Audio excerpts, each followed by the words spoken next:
Baik, Assalamualaikum warahmatullahi wabarakatuh. Waalaikumsalam warahmatullahi wabarakatuh.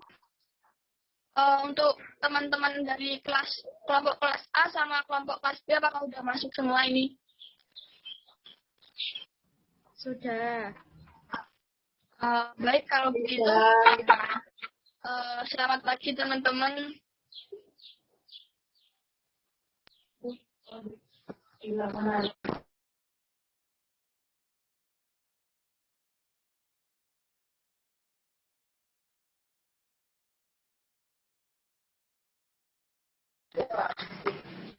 Teman-teman bisa mendengar suara saya?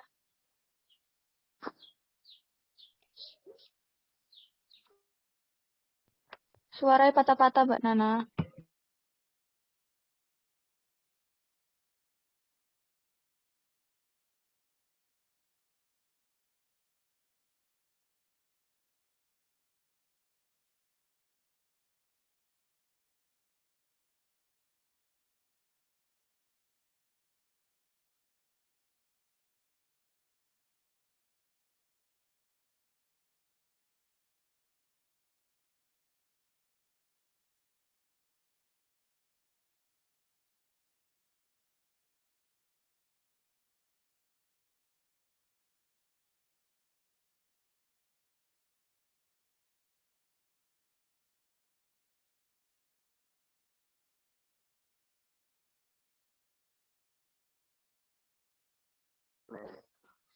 Lalu teman-teman bisa dengar suara saya? Yes.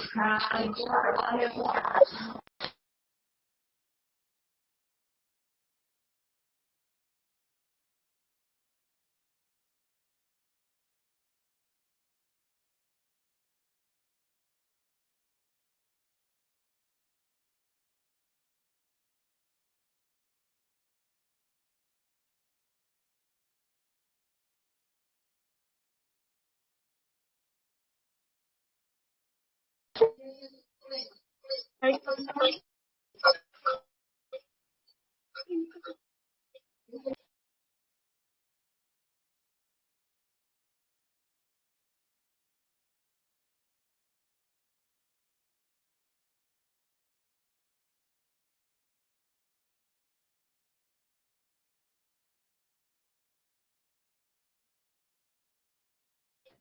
Mbak Nana suaranya nggak ada.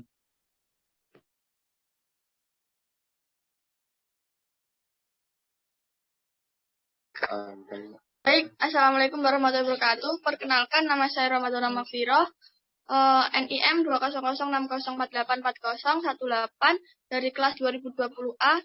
Di sini saya sebagai moderator dari kelompok 4, yakni mengenai faktor-faktor yang mempengaruhi energi. Karena dari kelas A dan kelas B sudah masuk, kita langsung mulai saja ke pemaparan materi. Silahkan dimulai.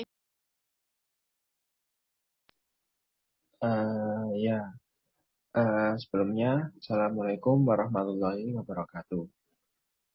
Perkenalkan, nama saya Muhammad Diki Anwar, NIM 152 dari kelas 2020A. Di sini saya akan menjelaskan tentang faktor-faktor yang mempengaruhi tentang kebutuhan energi.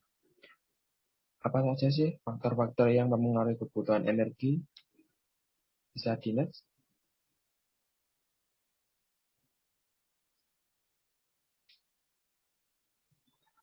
Jadi, faktor yang mempengaruhi kebutuhan energi itu ada yang pertama, kondisi lingkungan, kedua, usia, ketiga, aktivitas, keempat, berat badan, kelima, jenis kelamin, keenam, ukuran tubuh, ketujuh, gambaran klinis seseorang, kedelapan, kondisi tubuh, kesembilan, indeks massa tubuh.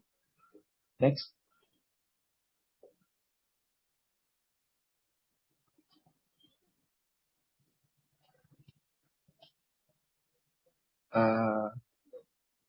Kondisi lingkungan. Saat musim penghujan, membutuhkan kalori lebih tinggi. Saat musim panas, di mana tambahan kalori pada tempat dingin diperlukan untuk mempertahankan suhu tubuh dan ketersediaan bahan makanan. Di sini ada yang tahu tentang pengertian kondisi lingkungan? Nah, jadi kondisi lingkungan yaitu kombinasi antara kondisi fisik yang mencakup keadaan sumber daya alam.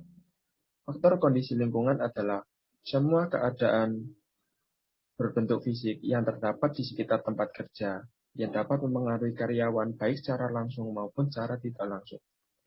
Kebutuhan energi dipenuhi dari konsumsi makanan untuk keseimbangan pengeluaran energi yang digunakan dalam memelihara ukuran tubuh, serta menyediakan energi untuk melakukan aktivitas.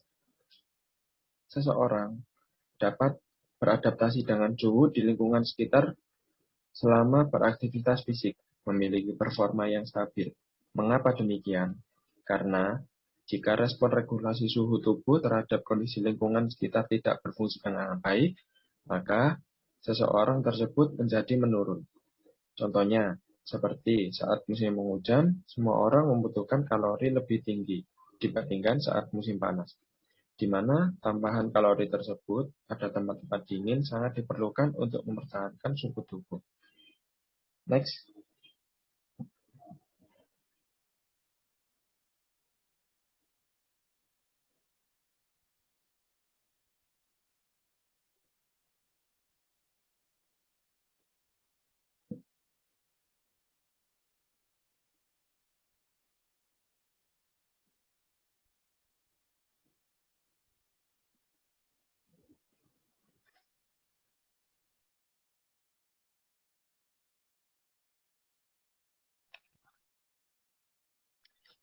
Bisa Baik, dilanjut untuk pemaparan selanjutnya. baik, terima kasih. Selanjutnya, faktor yang mempengaruhi kebutuhan energi ialah usia. Mengapa bisa usia? Karena semakin bertambahnya usia, kebutuhan kalori seseorang relatif lebih rendah untuk tiap kilogram berat badannya. Anak-anak remaja yang dalam proses pertumbuhan membutuhkan kalori relatif lebih besar dibandingkan dengan kebutuhan kalori pada orang yang sudah tua. Orang yang masih muda mampu melakukan pekerjaan lebih berat, serta mampu bergerak lincah. Semua ini didorong oleh intensitas kerja organ-organ di dalam tubuhnya yang masih besar dan cepat. Lain halnya dengan orang yang berusia 50 tahun ke atas, di mana kerja organ-organnya telah mengalami pengendoran atau penurunan, sehingga pekerjaan yang berat tidak sanggup lagi untuk dikerjakan. Dari tabel ini dapat dipahami bahwa kebutuhan kalori pada setiap usia itu berbeda-beda, seperti pada bayi dan anak. Kebutuhan kalori pada anak dan bayi seiring bertambah usia, pada 6 bulan pertama, kebutuhan kalori bayi dipenuhi melalui pemberian ASI eksklusif, setelah itu pemberian makanan disesuaikan berdasarkan usia anak. Begitu pula dengan kebutuhan kalori pada seorang laki-laki, di mana laki-laki umumnya memiliki kebutuhan kalori harian yang lebih tinggi, karena massa otot yang lebih besar. Berikut dapat dilihat pada tabel kebutuhan kalori laki-laki dari masa kanak-kanak hingga lansia. Pada usia 10-12 tahun membutuhkan kalori 2100 kakal, 13-15 tahun membutuhkan kalori 2475 kakal, pada usia 16-18 tahun membutuhkan kalori 2675 kakal. Hingga pada usia di atas 80 tahun, kalori yang dibutuhkan mulai menurun menjadi 1525 kakal. Berbeda halnya dengan perempuan, di mana kebutuhan kalori harian perempuan perlu dibedakan antara perempuan dengan kondisi tubuh normal, ibu hamil, dan ibu menyusui. Perempuan yang tidak sedang hamil atau menyusui membutuhkan asupan kalori dengan ketentuan berikut. Pada usia 10-12 tahun membutuhkan kalori 2000 kakal, pada usia 13-15 tahun membutuhkan kalori 2125 kakal. Hingga pada usia di atas 80 tahun, kalori yang dibutuhkan menjadi menurun, yaitu 1425 kakal. Sedangkan pada ibu yang sedang hamil atau menyusui, membutuhkan asupan energi lebih untuk mendukung pertumbuhan buah hatinya. Maka dari itu, kebutuhan energi dasar mereka perlu ditambah dengan ketentuan sebagai berikut, yaitu hamil trimester 1 bertambah 180 kakal, hamil trimester 2 tambah 300 kakal, hamil trimester 3 tambah 300 kakal. Menyusui 6 bulan pertama tambah 330 kakal, menyusui pada 6 bulan kedua tambah 400 kakal. Itulah perbedaan kalori setiap seorang yang harus kita ketahui. Sekian dari saya. Terima kasih. Selanjutnya kembalikan kepada moderator.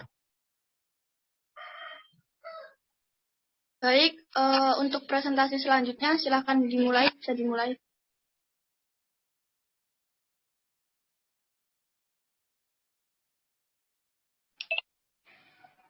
Faktor selanjutnya yaitu berat badan. Berat badan sangat mempengaruhi untuk faktor kebutuhan energi. Semakin besar ukuran tubuh, maka semakin besar pula kebutuhan kalorinya. Jika Anda terlalu gemuk atau kurus, maka perhitungan kalorinya dapat ditambah atau dikurangi sebanyak 20-30% dari kebutuhan berat badan orang yang bertubuh ideal. Berikut kerugian berat badan. Yang pertama, kurang atau kurus. Yang pertama, kerugiannya penampilan cenderung kurang baik. Yang kedua, mudah letih. Yang ketiga, risiko sakit tinggi antara lain penyakit infeksi, depresi, anemia, dan diare. Yang keempat, wanita kurus yang hamil berisiko melahirkan BBLR. Yang kelima, kurang mampu bekerja keras. Kerugian saat memiliki berat badan kelebihan atau gemuk. Yang pertama, penampilan kurang menarik. Yang kedua, gerakan tidak gesit dan lambat.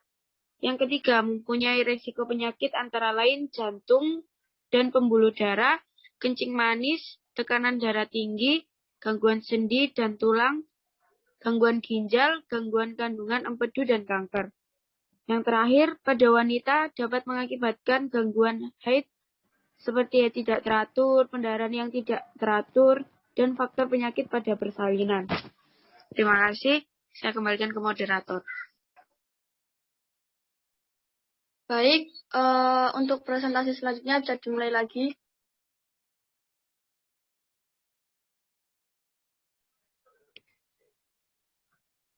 Baik, untuk selanjutnya adalah faktor dari jenis kelamin. Laki-laki memiliki kebutuhan energi yang lebih besar dibandingkan perempuan. Pada nyatanya perempuan memerlukan kalori lebih sedikit dibandingkan dengan laki-laki. Rata-rata perempuan hanya membutuhkan 25 kalori per kilogram berat badannya. Sedangkan laki-laki membutuhkan 30 kalori per kilogram berat badan. Jika ada seorang laki-laki dan seorang perempuan yang mempunyai berat badan yang sama, biasanya dalam kesamaan ini si perempuan lebih banyak mengandung lemak di dalam tubuhnya, yang berarti bahwa jaringan yang tidak aktif di dalam tubuh perempuan lebih banyak dibandingkan laki-laki. Dengan demikian, maka laju metabolisme basal atau LMB pada tubuh perempuan lebih rendah dibandingkan dengan laju metabolisme basal pada tubuh laki-laki. Biasanya, energi minimal yang diperlukan perempuan itu 10% lebih rendah daripada yang dibutuhkan laki-laki.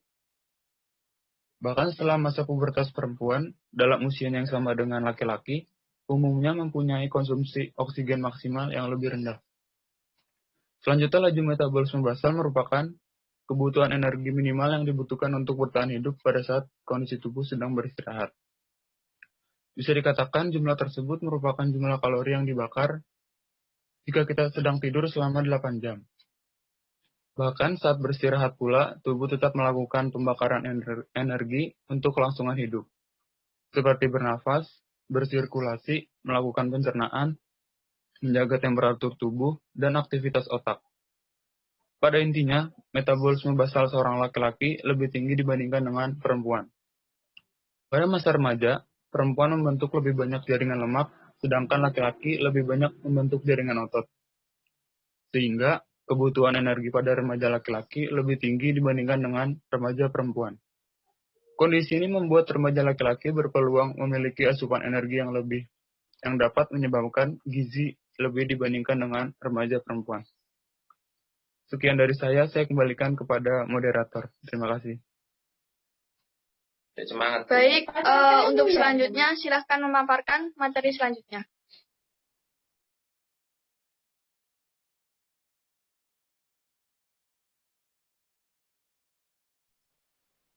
Baik. Faktor yang mempengaruhi kebutuhan energi selanjutnya yaitu ukuran tubuh. Mengapa ukuran tubuh merupakan faktor yang dibutuhkan untuk menambah kebutuhan energi manusia? Karena tubuh merupakan faktor yang menentukan pengeluaran energi seseorang. Tubuh yang besar memiliki kebutuhan nutrisi yang lebih besar dan sebaliknya. Tubuh yang lebih kecil memiliki kebutuhan yang lebih kecil. Antropometri merupakan metode yang paling sering digunakan dalam penilaian status gizi. Metode ini menggunakan parameter berat badan atau BB dan tinggi badan atau TB. Bisa dilihat pada layar kita ada tabel antropometri. Mungkin kalau mau lebih lama dilihatnya bisa di screenshot. Kalau tidak ada, sekian penjelasan dari saya, bisa di next.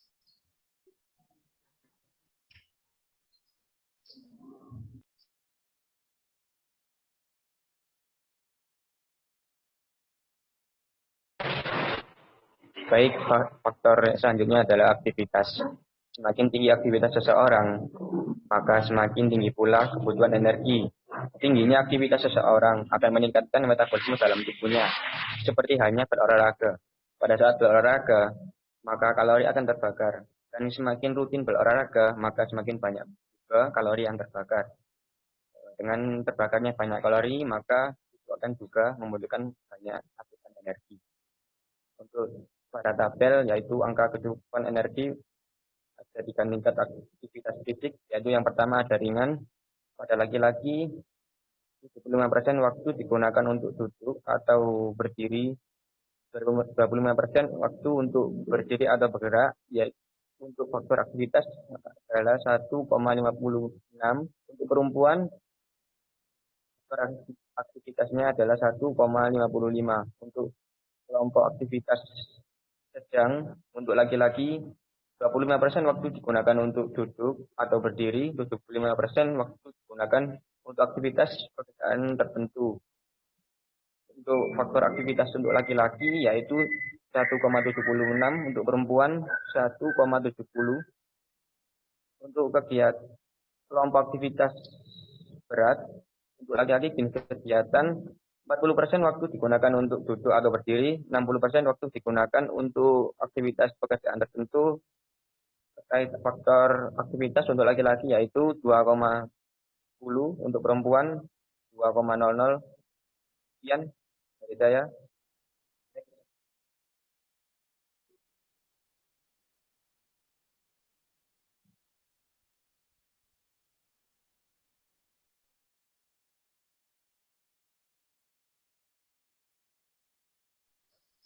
Selanjutnya, kondisi tubuh. Kebutuhan energi seseorang menurut FAO atau WHO 1985 adalah konsumsi energi berasal dari makanan yang diperlukan untuk menutupi pengeluaran energi seseorang. Kebutuhan energi orang normal dengan penderita diabetes, obesitas, penyakit ginjal, dan penyakit lain tentunya berbeda dengan sesuai di tubuh masing-masing. Hal ini karena tiap tubuh manusia berbeda-beda. Next.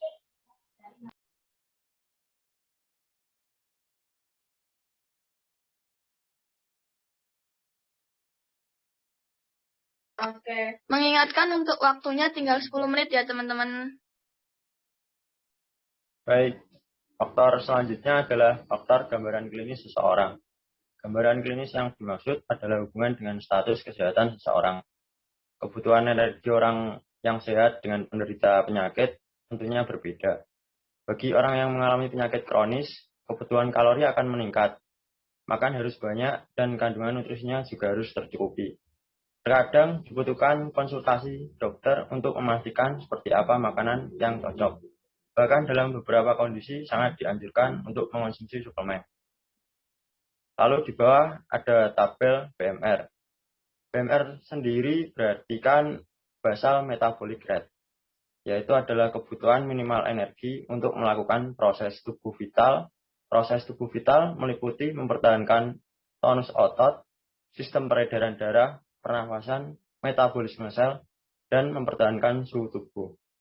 Ada beberapa faktor yang mempengaruhi BMR, antara lain jenis kelamin, umur, ukuran tubuh, komposisi tubuh, tingkat kesehatan, suhu lingkungan, suhu tubuh, aktivitas, sekresi hormon, status gizi, kebiasaan merokok, dan keadaan hamil serta menyusui. Tabel pada layar Anda ini adalah tabel BMR dengan perhitungan berdasarkan usia, jenis kelamin, dan berat badan. Untuk perhitungannya, kalian bisa memasukkan berat badan kalian dan dicocokkan dengan usia Anda saat ini. Sekian, terima kasih.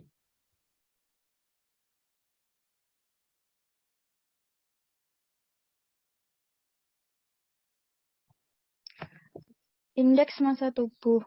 Indeks massa tubuh adalah ukuran yang digunakan untuk mengetahui status gizi seseorang yang didapatkan dari perbandingan berat badan dan tinggi badan.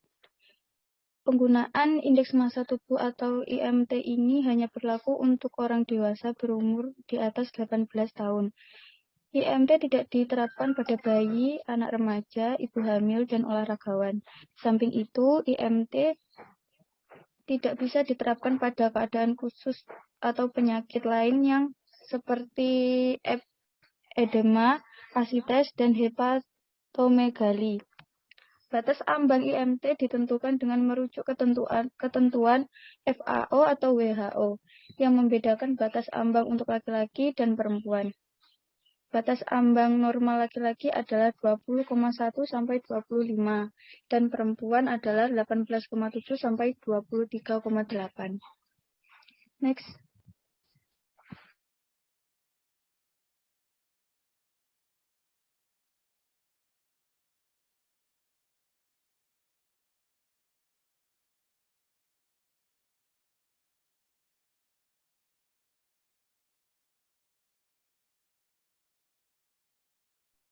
Baik, untuk pemaparan materi saya kira sudah cukup. Kesimpulannya, energi atau gizi adalah faktor penting dalam proses pertumbuhan dan perkembangan. Untuk pemenuhan energi, maka dibutuhkan faktor-faktor penunjang antara lain kondisi lingkungan, usia, aktivitas, berat badan, jenis kelamin, ukuran tubuh, pekerjaan, kondisi tubuh, dan indeks massa tubuh atau MT. Baik, untuk presentasi dari kelompok 4 ini saya kira sudah cukup. Beri tepuk tangan untuk kelompok kita. Demikian dari saya. Bila ada salah kata atau perbuatan, saya minta maaf sebesar-besarnya. Saya akhiri. Wassalamualaikum warahmatullahi wabarakatuh. Waalaikumsalam warahmatullahi wabarakatuh.